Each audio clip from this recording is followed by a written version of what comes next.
En préambule, je souhaitais vous parler du nouveau code de la commande publique. Après 2 ans de travaux débutés en 2016, le nouveau code de la commande publique a vu le jour en décembre 2018. Il est entré en application le 1er avril 2019. Je souhaite également vous apporter une information complémentaire. Il faut savoir en effet que ce module a été écrit avant l'entrée en vigueur du nouveau code de la commande publique. Aussi, afin d'y intégrer les nouvelles dispositions, j'y ferai référence par apparition successive d'annotations ou de commentaires. Ce nouveau code de la commande publique est séparé en 2 blocs successifs, une partie législative et une partie réglementaire. La partie législative par une ordonnance, l'ordonnance numéro 2018-1074 du 26 novembre 2018, et une partie réglementaire par un décret, le décret numéro 2018-1075 du 3 décembre 2018. Pour distinguer ces 2 parties, le législateur les a codifiées séparément, en commençant par la lettre L pour la partie législative et la lettre R pour la partie réglementaire. Par ailleurs, il est décomposé en 3 grandes parties précédées d'un titre préliminaire. Le titre préliminaire, qui fixe de nombreux rappels, définition des contrats de la commande publique, principes fondamentaux.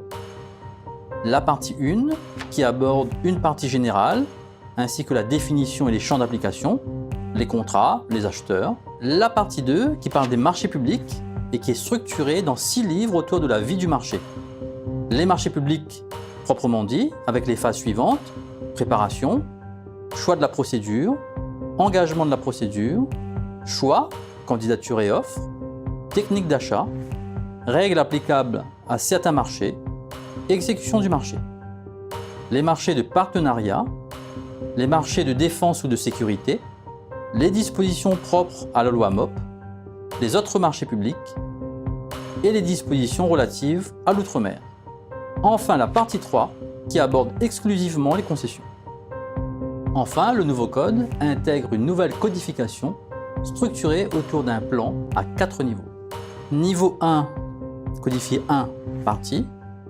Niveau 2, codifié 1.1, le livre. Niveau 3, codifié 1.1.1, le titre.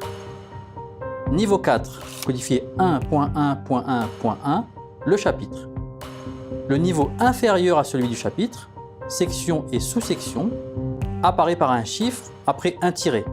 Exemple, pour la section, le code est 1.1.1.1-1.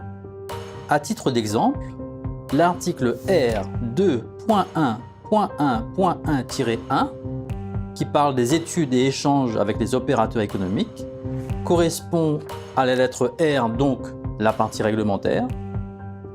Le 2, il s'agit de la partie 2 sur les marchés publics.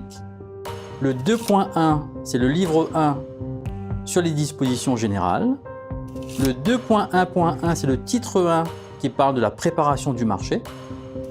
Le 2.1.1.1, le chapitre 1 de la définition du besoin, pour terminer sur la section 1, 2.1.1-1, concernant donc les études et échanges avec les opérateurs économiques.